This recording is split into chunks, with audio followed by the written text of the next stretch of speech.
ওরে আমি দুটি নয়নে জলে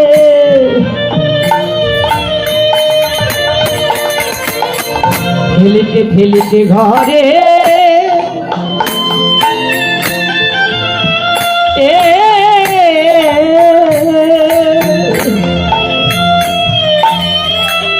আমি ঘরে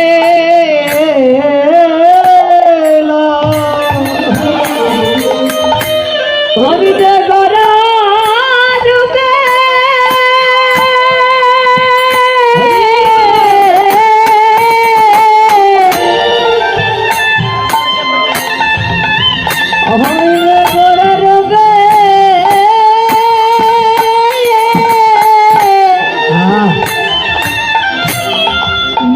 নয়ন দিয়ে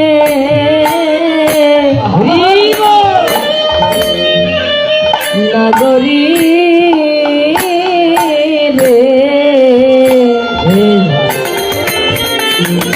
আমি যে দুটি নয়নের ফেলিতে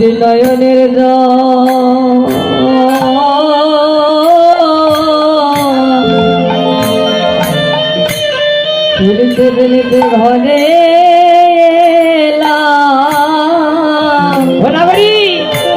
আমি যে দুটি নয়নের জল ফেলিতে ফেলিতে ঘরে এলাম রে। জানিস নাগরী রে, আমি আরো কি দেখলাম জানিস? আমি দেখলাম ওই সুরধরী গঙ্গার কূলে একটা সোনার কমল ভেসে যায়। সোনার কমল, কমল মানে কি? কমল মানে কি মায়েরা? ফুল তো, কি ফুল? পদ্ম ফুল। হ্যাঁ, কমল মানে হচ্ছে পদ্ম ফুল।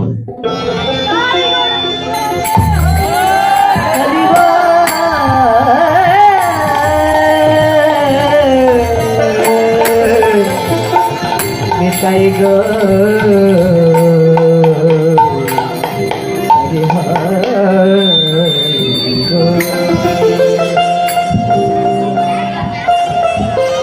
পদ্ম ফুল নাগরী দেখলাম একটা সোনার কমল ভেসে যায়। এই জাগতিক জগতের কোনো মানুষ যদি সোনার পদ্ম দেখে সেটা কি করবে আমার? হ্যাঁ, সোনার কমল, সোনার পদ্ম ফুল যদি কেউ পান কি করবেন? হ্যাঁ, কি করবেন? সোনার পদ্ম। হ্যাঁ বাবা, জাগতিক জগতের মানুষ আসলে জাগতিক জগতের পদ্ম নয়, সোনার পদ্ম। আমার ওই নাগরী দেখে, এই নাগরীটি হচ্ছে মালঞ্চপাড়া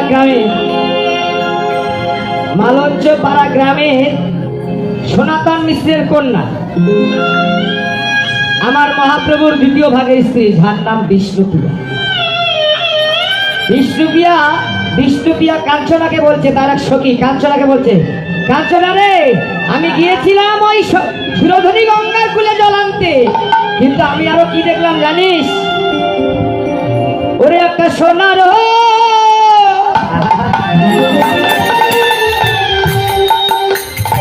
ওই না কমল,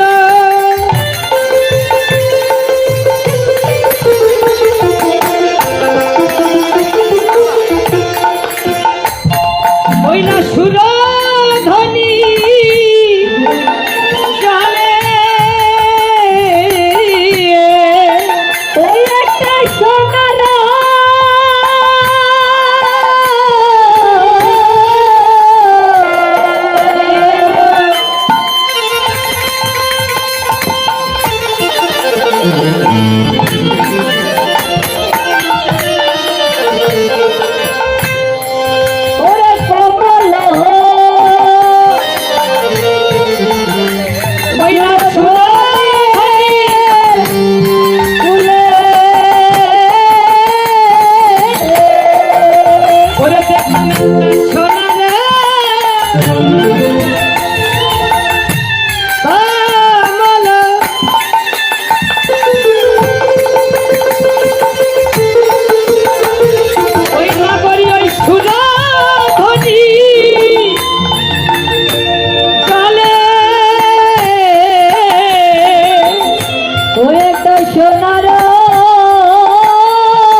যার এখানে সোনার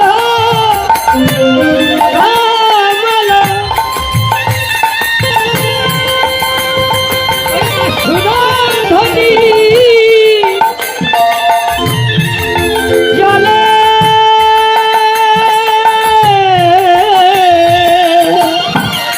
সোনার রঙে ভাসিয়া যায় না করি তরঙ্গে ভাসিয়া যায় কমল একেবারে ডুবে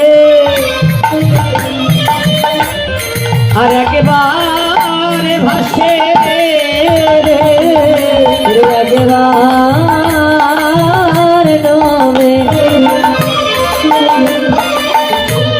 একেবারে ভাসে সোনার কমল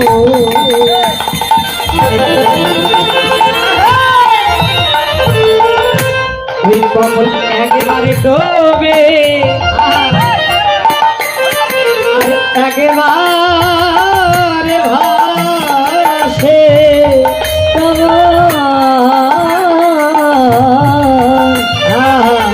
একেবারে ডোবে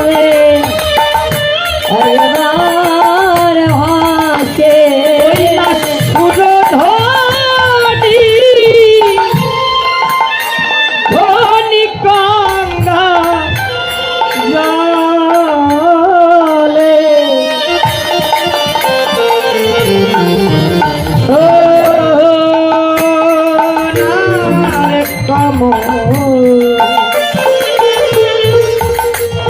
ওই কমল একেবারে ডুবে আর একেবারে ভাসে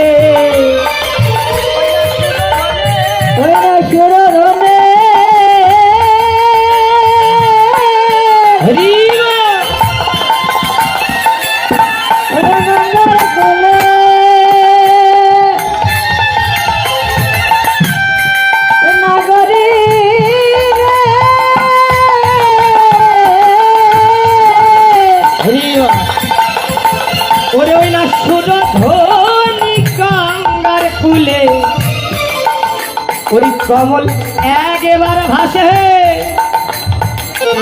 একেবারে ডোবে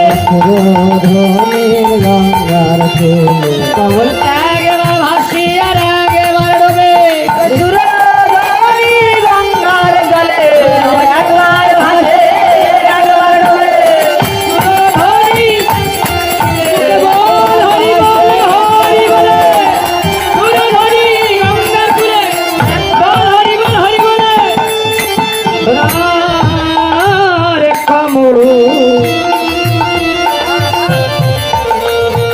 একেবারে ভাসে একেবারে ভাবরি বলছে বিষ্ণু প্যারে তুই কমল ধরতে পারতি কিন্তু কেন পারিস নি জানিস?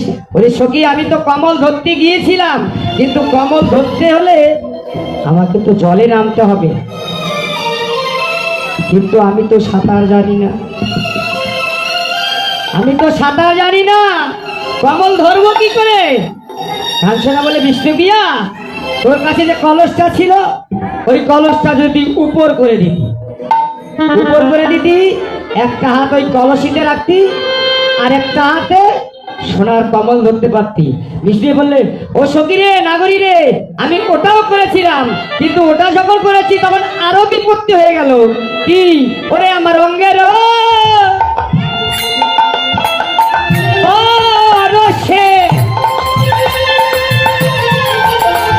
ওই না সোনার কমল ওই আমার অঙ্গের পরশে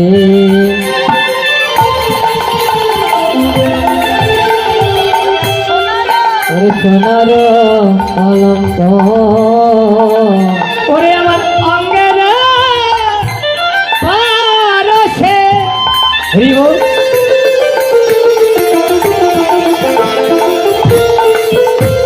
ওই না সোনার কমল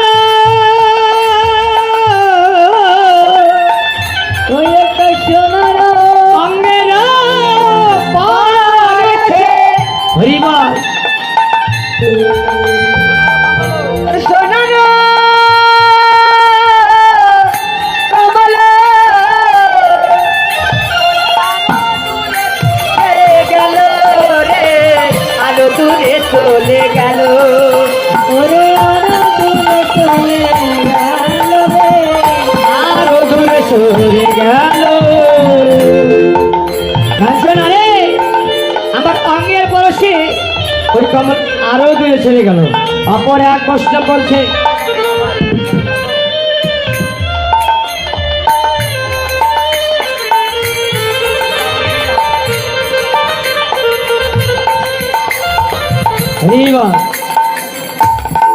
অপর এক প্রশ্ন বিষ্ণুপ্রিয়াকে বলছে, বিষ্ণুপ্রিয়া কমল তুমি ধরতে পারতে, কিন্তু তুমি তো কুলের আশা করেছো, কুলে তো কখনো গোবিন্দ মেলে না। কুলে গোবিন্দ মেলে বাবা, গোবিন্দ মেলে ভক্তি মূলে, কুলে কখনো গোবিন্দ মেলে না।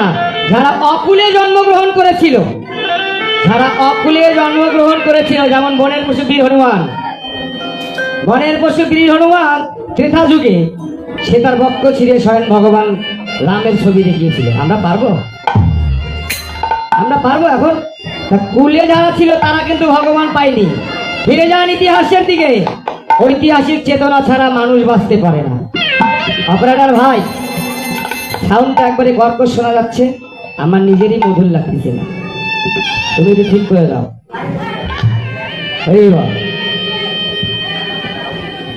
কুলে কখনো গোবিন্দ মেলে না। কুলের অহংকার, কুলের গৌরব করে কি হবে বাবা? আমি 2 তলা বাড়ি করেছি, আমার অহংকার হয়েছে, আমার রূপ যৌবন ভালো, কি কও? সুন্দরের অহংকার করলে হবে না রে। হ্যাঁ, আমার রূপ যৌবন ভালো, আমার অহংকার হয়েছে, কিন্তু না, কুলে কখনো গোবিন্দ মেলে না। ফিরে যান ইতিহাসের দিকে তাকান, ঐতিহাসিক চেতনা ছাড়া মানুষ কখনো বাঁচতে পারে না। যার কোটি কোটি কোটি কোটি অর্থ সম্পদ ছিল, লক্ষ লক্ষ লোকবল ছিল, 100 পুত্র ছিল, 100 পুত্র ছিল, কার? এত কিছু থাকা সত্ত্বেও সামান্য একটা যুদ্ধ জয় করতে পারেনি। কে বাবা? কে? ধৃতরাষ্ট্র।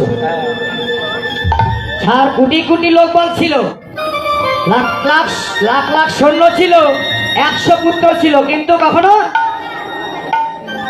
সামান্য একটা যুদ্ধকে জয় করতে পারেনি। কেন যুদ্ধ জয় করতে পারে নাই? তার পক্ষে ভগবান ছিল না, তার পক্ষে ভগবান ছিল না। তো কুরুক্ষেত্রের মাঠে 18টি দিন যুদ্ধ হয়েছে, 17 দিনও হয়নি, 19 দিনও হয়নি, 18 দিন যুদ্ধ হলো। কেন 18টি দিন যুদ্ধ হলো? কেন? জীবের 18টি মুখাম জয় করার জন্যই 18টি দিন যুদ্ধ হলো। জীবের এই 18টি মুখাম ধৃতরাষ্ট্রকে, ওই অন্ধ ধৃতরাষ্ট্রকে ওই কুরুক্ষেত্রের 18 দিনের যুদ্ধের খবর, সব খবর একজন এনে দিতেন। কে সে? সঞ্জয়। আমরা গীতায় বলেছি না, সঞ্জয় উবাচ।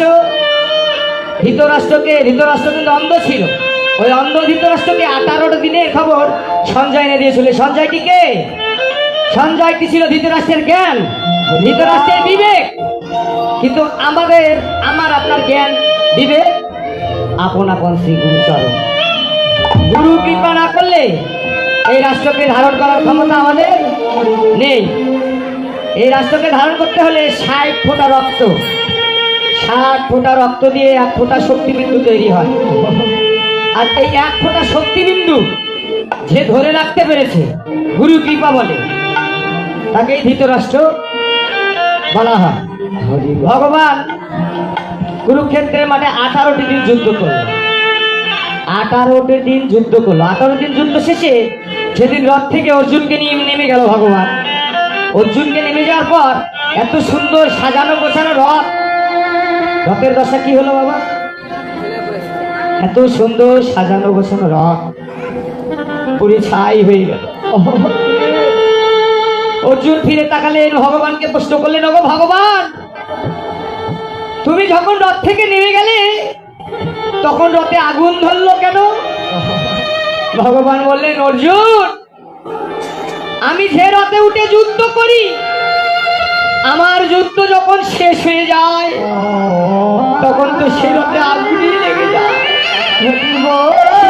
আগুনেই পুড়ে ছাই হয়ে যায়।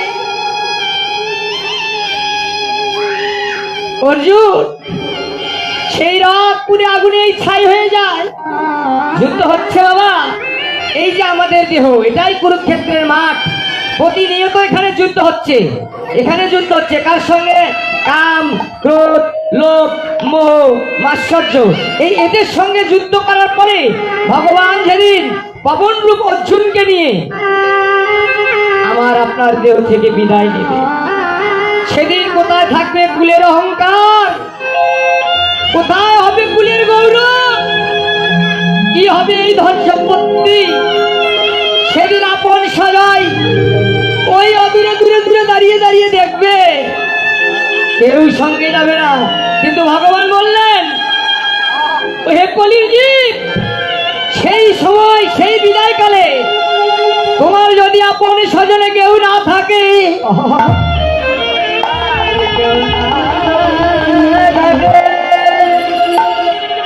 ওই কলির জীব,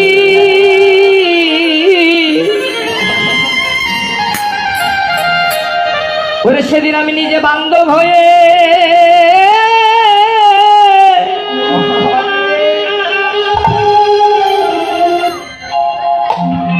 ওরে তোমার সঙ্গে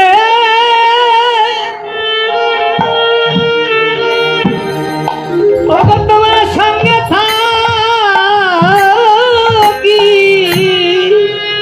এই অপরাধ কষ্ট হচ্ছে গান গাইতে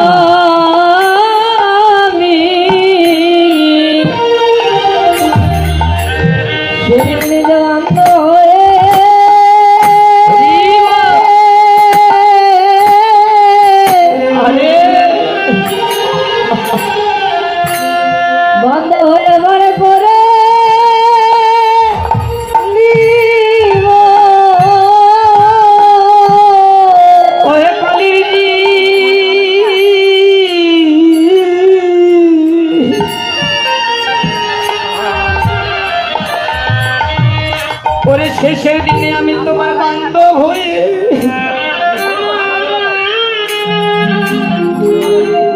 তোমার সঙ্গে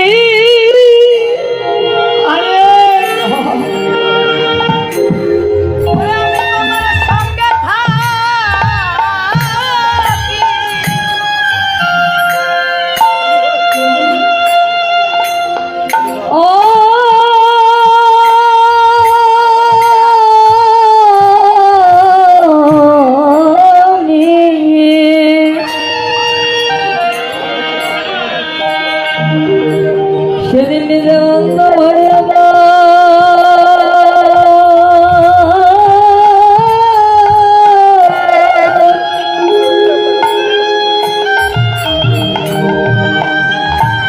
আমি পরে করে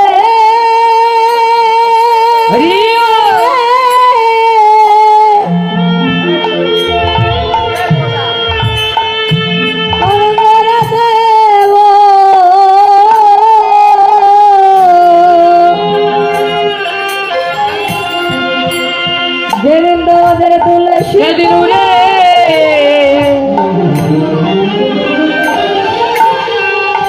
তোমাদের উড়ে যাবে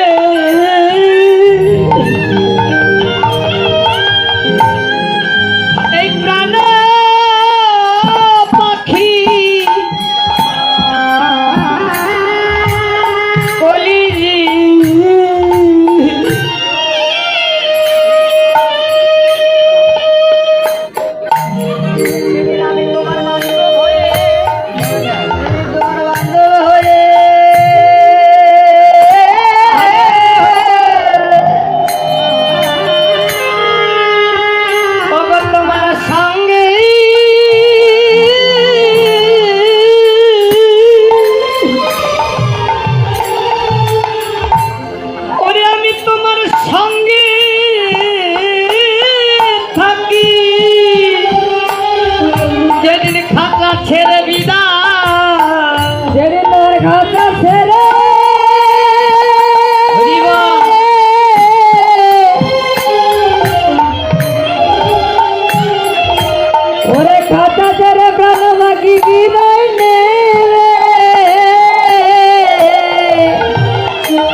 অম্বিকা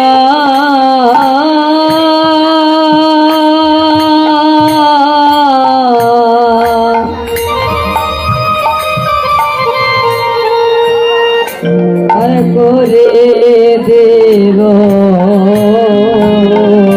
ওরে সেদিন আপো ওরে আমার আপো সবাই সবাই যেদিন পর হইবে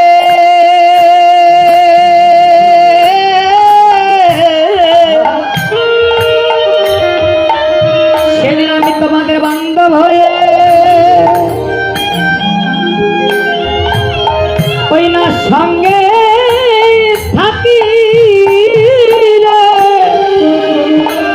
রে যেদিন তোমার আপন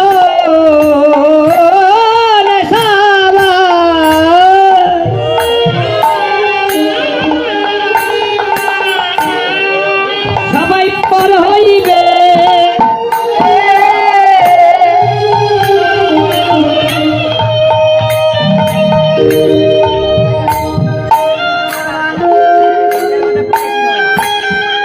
ওরে আমি বা তোমার